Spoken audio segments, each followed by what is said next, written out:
Hello दोस्तों, welcome to my channel ITI दोस्त India.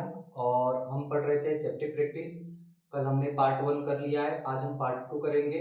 और आज हम पढ़ने वाले हैं रेस्पिरेशन मेथड के बारे में। ठीक है, एक्चुअली ये हो जाएगा आपका आर्टिफिशियल रेस्पिरेशन मेथड, है ना। आर्टिफिशियल आर्टिफिशियल रेस्पिरेशन मेथड अर्थात कृत्रिम श्वसन विधियां। ठीक है, जब कोई विक्टिम है, पीड़ित है, उसको डिफरेंट टाइप से इंजरी हो, यानी कि कभी पेट में उसके जल गया हो, या फिर चोट लगी हो, या सीने में या पेट में, तो उस कंडीशन में हम उसको किस टाइप से आर्टिफिशियल रेस्पिरेशन मेथड देंगे। यानी कि उसके लिए हमको ये पहले समझना होगा कि कौन सी श्वसन की विधियां उसके लिए परफेक्ट है। ठीक है, तो चलिए दोस्तों शुरू करते हैं।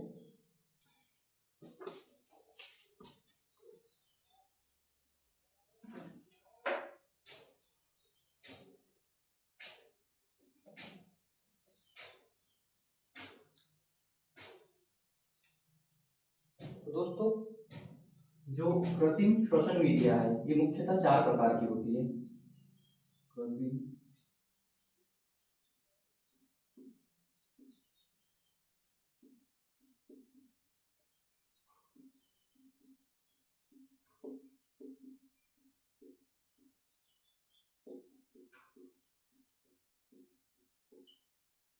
सबसे पहले आ जाता है आपका mouth to mouth mouth to mouth method.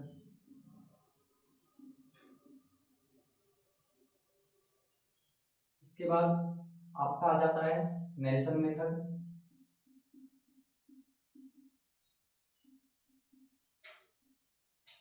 Third आपका जाता है स्केपर शेफर और वुल्जन नेल्सन मेथड, शेफर और वुल्जन नेल्सन मेथड। और फोर्थ आपका जाता है माउथ टू नोज मेथड। तो ये 4 प्रकार की जो आर्टिफिशियल रेस्पिरेशन मेथड है, इसके बारे में हम पढ़ेंगे।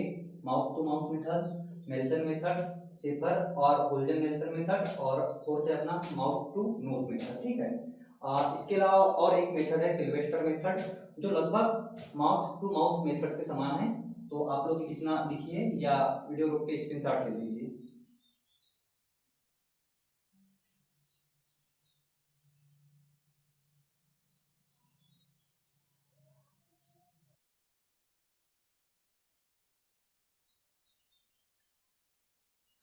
चलिए दोस्तों, आपने नोट कर लिया होगा। अब शुरू करते हैं माउथ टू माउथ मेथड से, है ना।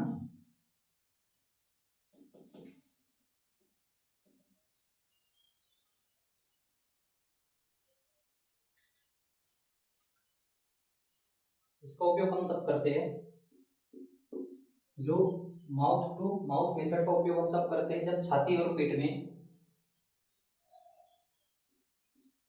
जब छाती,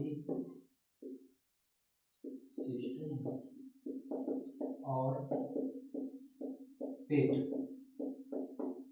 बेली में इंजरी या बर्न हो। जब चेस्ट और पेट में इंजरी और बर्न हो, तब आपका माउथ टू माउथ मेथड उपयोगी है। ठीक है दोस्तों, एक क्वेश्चन आया था यूपी RVNL में कि सबसे आसान विधि कौन सी है। 4 ऑप्शन दे दिए थे उसने, तो यह सबसे आसान जो माउथ टू माउथ मेथड है, सबसे आसान और सबसे आसान और सर्वश्रेष्ठ विधि है। सर्वश्रेष्ठ विधि है ना। इसके बाद देखिए दोस्तों, इसको आप जो निम्मी का प्रैक्टिकल वाला बुक है, ठीक है, थ्योरी वाले में तो इसके बारे में थोड़ा थोड़ा दिया है, लेकिन जो प्रैक्टिकल वाला बुक देखेंगे निम्मी का, ट्रेड प्रैक्टिकल कह के वेबसाइट पे डला है। वैसे मैंने अपने टेलीग्राम ग्रुप में भी डाल रखा है, उसमें अपलोड किया है मैंने। तो उसमें दिया है कि ये कितने बार करना चाहिए, जो माउथ टू माउथ मेथड है, 1 मिनट में कितने बार करना चाहिए। तो फॉर एडल्ट यानी कि वयस्क के लिए, फॉर एडल्ट और एडल्ट 1 मिनट में कितने बार करना चाहिए? 12 बार, है ना। 12 टाइम्स 12 बार करना चाहिए। ये निम्न के प्रैक्टिकल विधिया है। फॉर चाइल्ड कितने बार करना चाहिए? 1 मिनट में 20 बार। और जो शिशु रहते हैं, इन्फेंट, है ना, जो शिशु रहते हैं, इन्फेंट, फॉर इन्फेंट, शिशु के लिए 1 मिनट में 15 बार, ठीक है, 15 बार करना चाहिए। बोर्ड काफ़ी छोटा है दोस्तों, आप लोग एडजस्ट करिए, बहुत जल्दी भर जाता है और मुझे थोड़ा बड़ा बड़ा लिखना पड़ता है ताकि आप लोगों को समझ में आए। तो इतना आप लोग लिखिए, स्क्रीनशॉट ले लीजिए।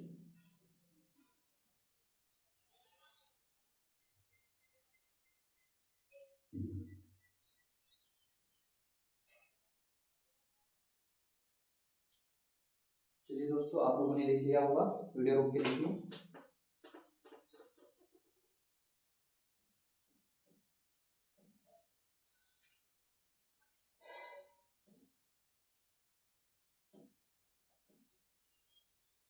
दूसरा है दोस्तों नेल्सन मेथड।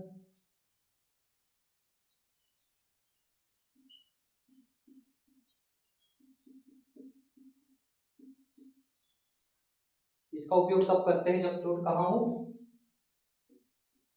जब चोट पीड़ित, ठीक है, पीड़ित, इसे कहते हैं इंग्लिश में विक्टिम, पीड़ित, या आप लोग कह सकते हैं मरीज, क्या कह सकते हैं, मरीज की,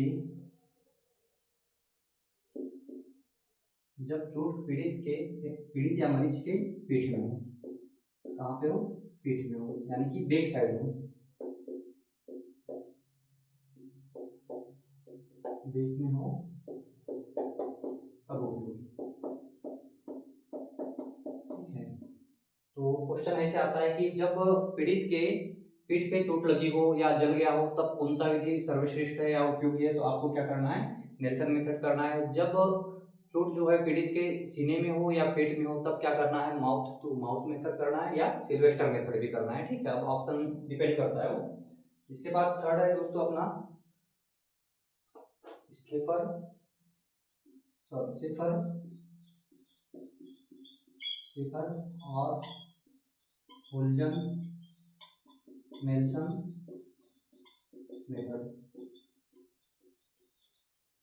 सिफर और होल्जन नेल्सन मेथड। इसका भी सेम ही है कि जब चोट जो है पीड़ित या मरीज के पीठ में हो, लेकिन किस कंडीशन में करना है? जब माउथ जो है, मुंह जो है, माउथ क्लोज्ड टाइटली, जब एकदम अच्छी तरीके से मुंह बंद हो, तब उस कंडीशन में इस विधि का उपयोग किया जाता है, स्केपर और होल्जन नेल्सन मेथड का, ठीक है। इस विधि में जो पीड़ित को रहता है उसके पेट के बल लिटा दिया जाता है। विधि में पीड़ित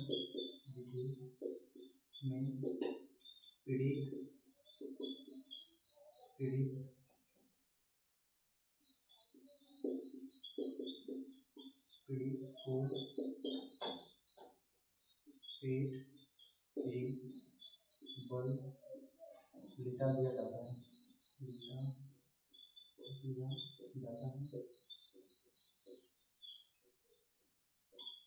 और जो ट्रीटमेंट देता है, डॉक्टर है या कोई प्रैक्टिशनर है या जिसको आता है, वो कहाँ आता है? मरीज के कमर के पास में आ जाता है, ठीक है। वो मरीज के कमर के पास में आ जाता है और जो उसका मुंह है मरीज के सिर के तरफ रहेगा, ठीक है, मरीज के सिर के तरफ रहेगा, और डॉक्टर जो है उसके कमर के पास आके घुटनों के बल बैठ जाता है, ठीक है। तो यदि कभी ऐसा क्वेश्चन आए या फिर पीवाईक्यू में आया भी होगा कि कौन से विधि में जो डॉक्टर है मरीज के कमर के पास घुटनों के बल बैठ जाता है, तो सिफर या होल्जन नेल्सन मेथड में, ठीक है दोस्तों। इसके बाद अपन नेक्स्ट पढ़ेंगे माउथ टू नोज मेथड। लिख लीजिए आप लोग।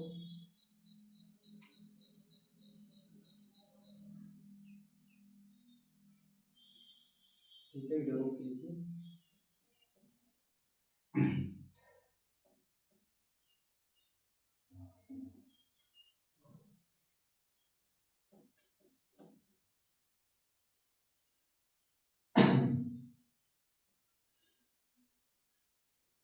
अगला है चौथा,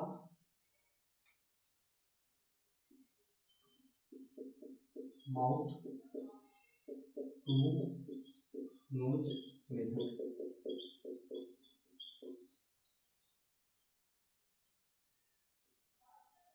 इस विधि में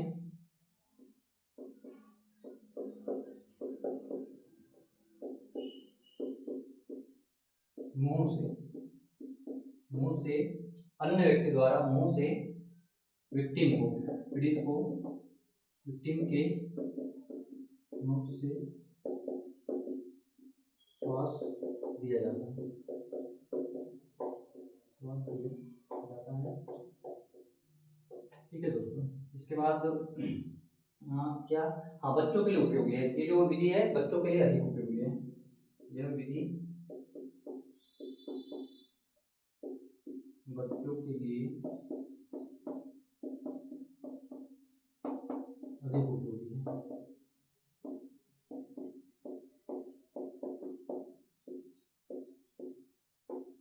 ठीक है दोस्तों, इसके बाद हम पढ़ेंगे सिल्वेस्टर मेथड के बारे में।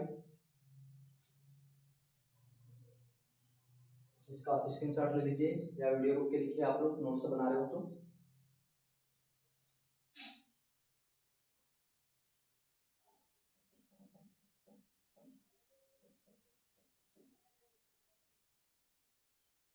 अगला है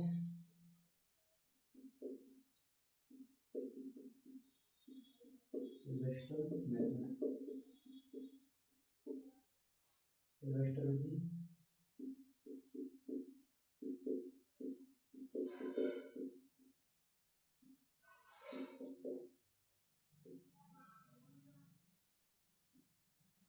तो इस विधि में क्या रहता है, इस विधि का यूज भी तभी किया जाता है जैसे माउथ टू माउथ के समान, जब पेट या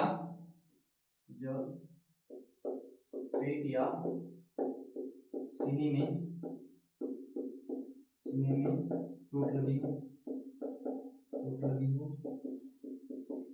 या जल गया हो। ठीक है, इस विधि में क्या रहता है, देखो सेफर विधि में क्या क्या हो रहा था कि उस समय जो डॉक्टर है मरीज के कमर के पास आके बैठ रहा था घुटने के बल, लेकिन इसमें क्या होता है, जो डॉक्टर है मरीज के सिर के पास आके बैठता है, मरीज के सिर के पास। डॉक्टर मरीज के सिर के पास आकर बैठता है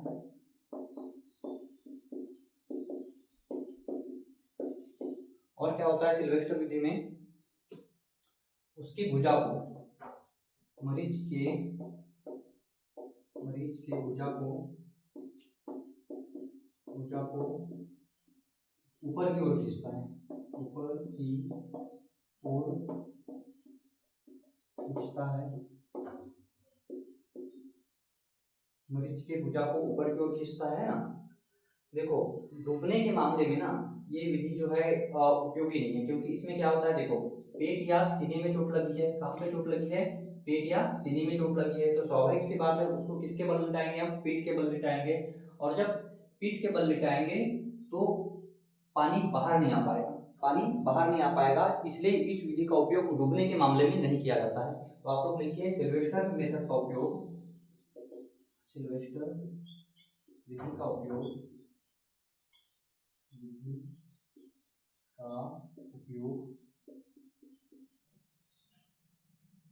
डूबने के मामले में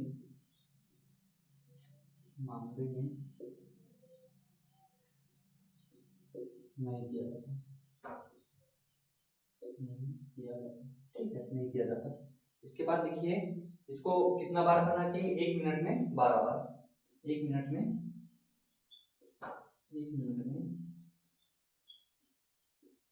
10 से 12 बार।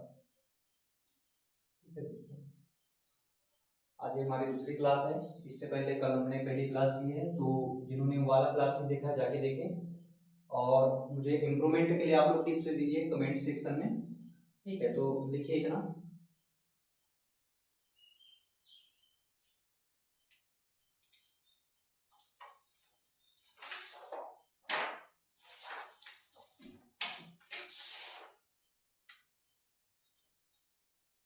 मैं बाद में आप लोगों को इस पर बेस्ड PYQ भी करवाऊंगा, जो भी जितने भी एग्जाम्स में आए थे।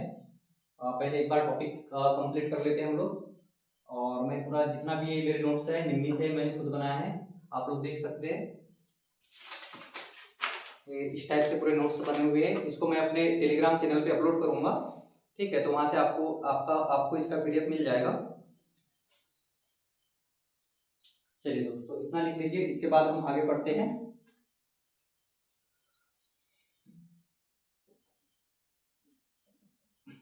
टेलीग्राम चैनल का जो लिंक है कमेंट सेक्शन में है, उसमें 3500 से अधिक जो स्टूडेंट है अपने इलेक्ट्रिशियन वाले जुड़ गए हैं। वहां पे बहुत मस्त मस्त निम्मी बेस्ड PYQ डले हुए हैं।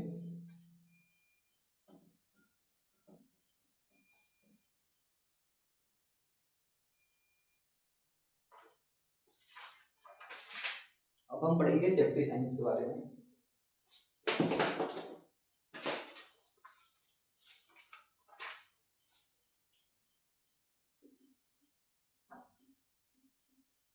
सेफ्टी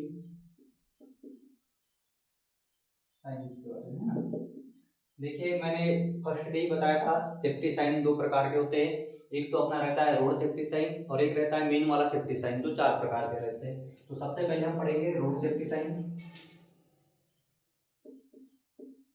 रोड सेफ्टी साइन है ना, ये जो है सड़क सुरक्षा चिन्ह है ना। सड़क लिखो, अगला लाइन लिखो, सड़क सुरक्षा चिन्ह।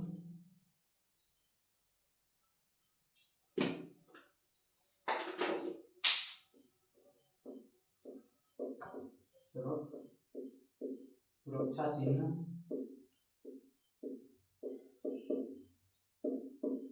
3 प्रकार के होते हैं।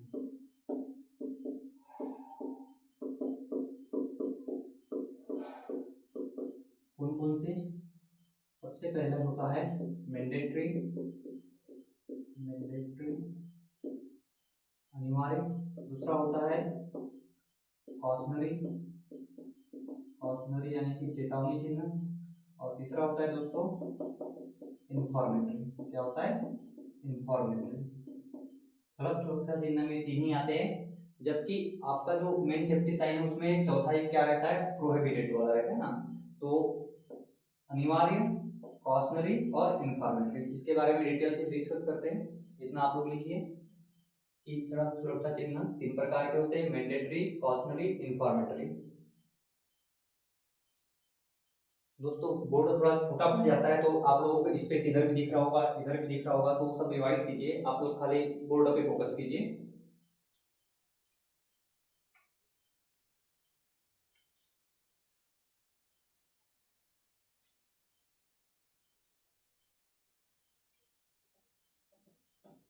तो सबसे पहले हम मैंडेटरी के बारे में पढ़ेंगे।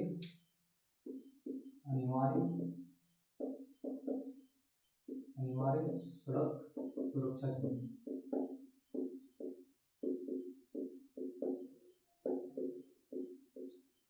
ठीक है, तो इसमें क्या रहता है? जैसे कि आपको एक सिंबल दे दिया जाए और पूछ लिया जाए कि बताइए, आप लोगों ने पढ़ा है कि जो ट्रायंगल है ये क्या करता है? वार्निंग साइन के बारे में बताता है। इसके बारे में बताता है, वार्निंग साइन के बारे में बताता है। त्रिभुजाकार आकृति वार्निंग साइन के बारे में बताता है। लेकिन सड़क सुरक्षा चिन्ह के मामले में जो त्रिभुजाकार आकृति है, ठीक है, ये क्या, यदि इसमें स्टॉप है, क्या है? स्टॉप है, तो आपका किस में आ जाएगा? सड़क सुरक्षा चिन्ह के मामले में अनिवार्य चिन्ह में आ जाएगा। इसमें आ जाएगा, अनिवार्य में आ जाएगा। ठीक है, इसमें एक रहता है अष्टभुज। क्या रहता है? अष्टभुज रहता है, ऑक्टागोनल। ठीक है, ऑक्टागोनल बना लेते हैं हम।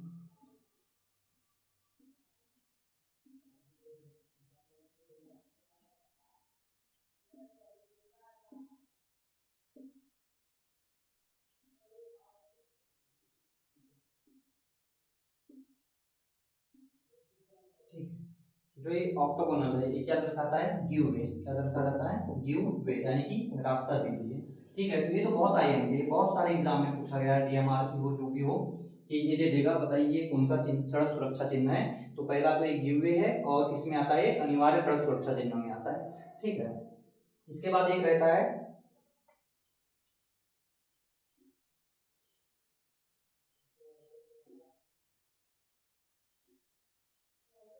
ठीक है, ये पूरा फिल्ड रहेगा, ब्रेक रहेगा, कुछ ऐसे साइन बना रहे हैं।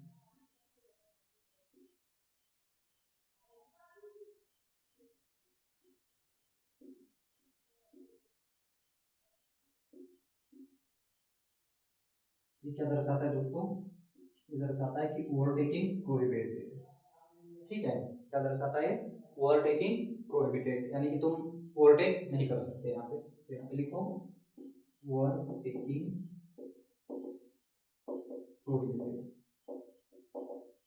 और ये आप इंग्लिश में याद रखिए तो बढ़िया रहेगा, ठीक है। Overtaking prohibited, give way, stop. इसके अलावा आपका क्या क्या जाता है, नो पार्किंग, क्या जाता है, नो पार्किंग। नो पार्किंग भी मैंडेटरी साइन में आता है। एक रहता है स्पीड लिमिट वाला, आपने देखे होंगे, वो भी क्या है, स्पीड लिमिट वाला जो रहता है वो भी सड़क सुरक्षा चिन्ह के मामले में अनिवार्य सड़क सुरक्षा चिन्ह में आता है। तो stop, give way, overtaking prohibited, no parking, ठीक है। इतना लिखिए आप लोग।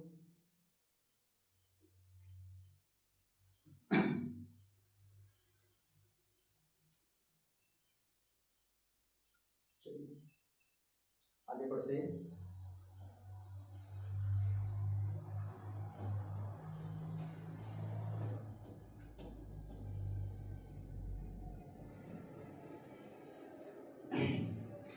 इसके बाद है आपका कॉशनरी, है ना, चेतावनी चिन्ह,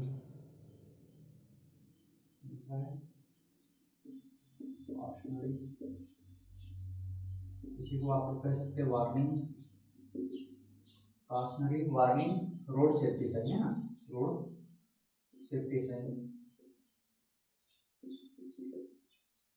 तो दोस्तों इसमें जो रहता है आपका, सबसे पहले आप लोगों ने वो देखा होगा, एक सिंबल जो आ जाता है, ठीक है।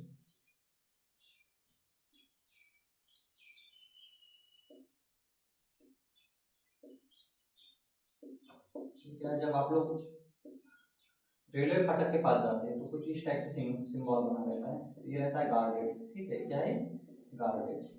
ये भी बहुत से एग्जाम में पूछा है, ये सिंबल दे देगा पूरा कि बताइए कौन सा साइन है, किसका है। तो ये पहले सबसे पहले गार्डेड का है, ये किसका है, गार्डेड का है। किसके अंतर्गत आता है, कॉशनरी रोड सेफ्टी साइन के अंतर्गत आता है, ठीक है। इसके बाद एक आ जाता है आपका इंजन वाला, क्या जाता है, इंजन वाला, है ना, तो वो क्या रहता है, अनगार्डेड। बिल्कुल सिंबल ऐसे ही रहेगा, और यहाँ पे क्या कुछ इंजन बना रहेगा, ठीक है, इस टाइप से वो इंजन रहेगा, जो भी है ये धुआं छोड़ते रहेगा इधर से कहीं से, इस टाइप से। तो ये जो रहता है दोस्तों, वो किस में आ जाता है, अनगार्डेड में आ जाता है, अनगार्डेड में आ जाता है।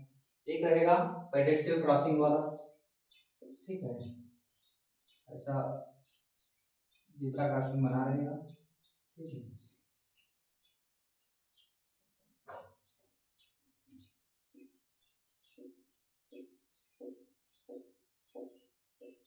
ये जेब्रा क्रॉसिंग बना रहेगा, यहाँ से एक लड़का जाते रहेगा, ठीक है। तो ये क्या रहेगा आपका, पेडेस्ट्रियल क्रॉसिंग, मैं लिख देता हूँ, पेडेस्ट्रियल क्रॉसिंग।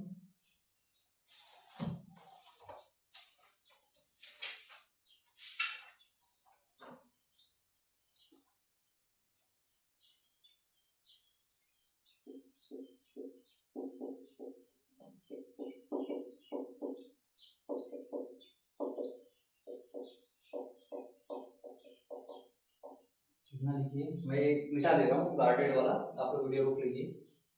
चलो ठीक है, नीचे बना देता हूँ, ठीक रहेगा, ठीक है। एक लड़का बस्ता टांगे स्कूल जाते रहेगा, अब इसका बस्ता कहाँ रखा हूँ मैं, ठीक है, मान लीजिए ऐसा बस्ता टांगा हुआ है, तो ये कौन सा वाला रहेगा, स्कूल वाला, स्कूल वाला। तो दोस्तों आप लोग देख सकते हैं कि कॉशनरी रोड सेफ्टी साइन में कौन कौन से आ जाते हैं, गार्डेड, अनगार्डेड, पेडेस्ट्रियन क्रॉसिंग और स्कूल। तो ये भी बहुत बार पूछा गया है, ये भी बहुत बार पूछा गया है, आप लोग जब क्यूआईक्यू पढ़ेंगे ना तो बहुत बार पूछा गया है।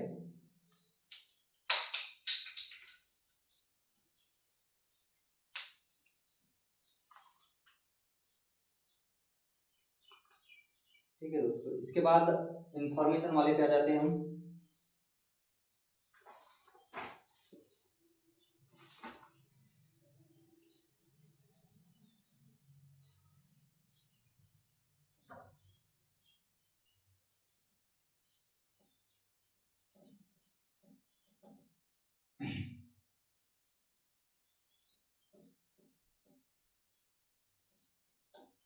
थर्ड लिखिए आप लोग इंफॉर्मेटरी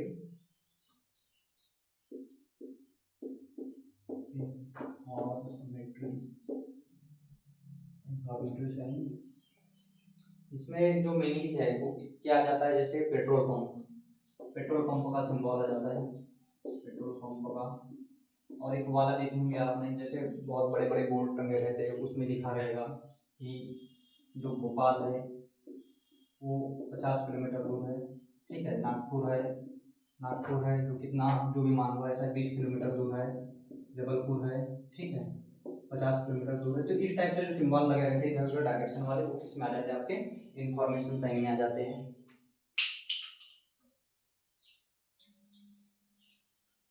इसके बाद अगले क्लास में हम पढ़ेंगे दोस्तों मेन सेफ्टी साइन के बारे में, जो बहुत ही इंपॉर्टेंट है ना। तो उसमें आपके कौन कौन से आ जाते हैं, निषेधात्मक, अनिवार्य चिन्ह, चेतावनी चिन्ह, और एक कौन सा रहता है, सूचनात्मक चिन्ह। तो ये जो बहुत इंपॉर्टेंट साइन है, इसके बारे में हम कल पढ़ेंगे। वीडियो लंबी हो जाती है दोस्तों, अपलोड नहीं हो पाता फिर। आज के लिए इतना ही। और दोस्तों एक रिक्वेस्ट है आप लोगों से कि ज़्यादा से ज़्यादा वीडियो को शेयर कीजिए। अभी हम जस्ट स्टार्ट कर रहे हैं, जो भी इम्प्रूवमेंट है मैं करूँगा आगे, और प्रोवाइड यानी कि बेस्ट कंटेंट प्रोवाइड करने की कोशिश करूँगा आप लोगों की, मैं बेस्ट से बेस्ट दे पाऊँ। और मैं बहुत सारे PY को एनालिसिस करता हूँ, उसके उसके आधार पर आप लोगों को पढ़ा रहा हूँ। और जो सेफ्टी प्रैक्टिस है बहुत ही इंपॉर्टेंट टॉपिक है दोस्तों। ऐसे क्वेश्चन रहते हैं जो आपका कट ऑफ डिसाइड करते हैं, ऐसे क्वेश्चन जिनसे बनते हैं वो बहुत ही इंपॉर्टेंट रहते हैं। देखिए जो मेन टॉपिक है, मशीन है, पावर सिस्टम है, GTD है, जनरेशन, ट्रांसमिशन, डिस्ट्रीब्यूशन, ऐसे क्वेश्चन तो सभी कर लेते हैं। लेकिन जो इस टाइप से क्वेश्चन है ना, सेफ्टी और टूल सके और बेसिक इलेक्ट्रिकल सके, बहुत ही इंपॉर्टेंट क्वेश्चन रहते हैं, जो हम लाइन से पढ़ रहे हैं, लाइन बाय लाइन। और एग्जाम की बात करूँ तो मैं अभी आप लोगों के लिए अगला एग्जाम जो आने वाला है, MPTO आने वाला है 2025, ठीक है, MPTO 2025 आने वाला है। नेक्स्ट है MPLA और आएगी, ठीक है, MPTA आएगी। और सबसे बढ़िया बात कि जनरेशन में बहुत सारी वैकेंसी आने वाली है, जनरेशन में वैकेंसी आएगी। और मैं बता दूं जो सेफ्टी जनरेशन का फेवरेट टॉपिक है सेफ्टी वाला, इतने भर भर के अच्छे क्वेश्चन पूछते हैं। आप लोग पेपर उठा के देखिएगा, मेरे टेलीग्राम चैनल पे डला हुआ है। 2024 में जो हुआ था MPPGCL वाला, MPPGCL का जो हुआ था, उसमें सेफ्टी से क्वेश्चन थे। इसने तो क्या किया था कि 20-20 क्वेश्चन का एक यूनिट दिया था उसने, तो 5 भागों में बांट दिया था, और हर एक टॉपिक में सेफ्टी से एक क्वेश्चन थे। 100 प्रश्न में से मान के चलिए 5 क्वेश्चन तो आपके सेफ्टी से थे। तो बहुत ही इंपॉर्टेंट टॉपिक है, अभी हम पढ़ेंगे और अच्छे से आगे कल से। ठीक है दोस्तों, आज के लिए इतना ही।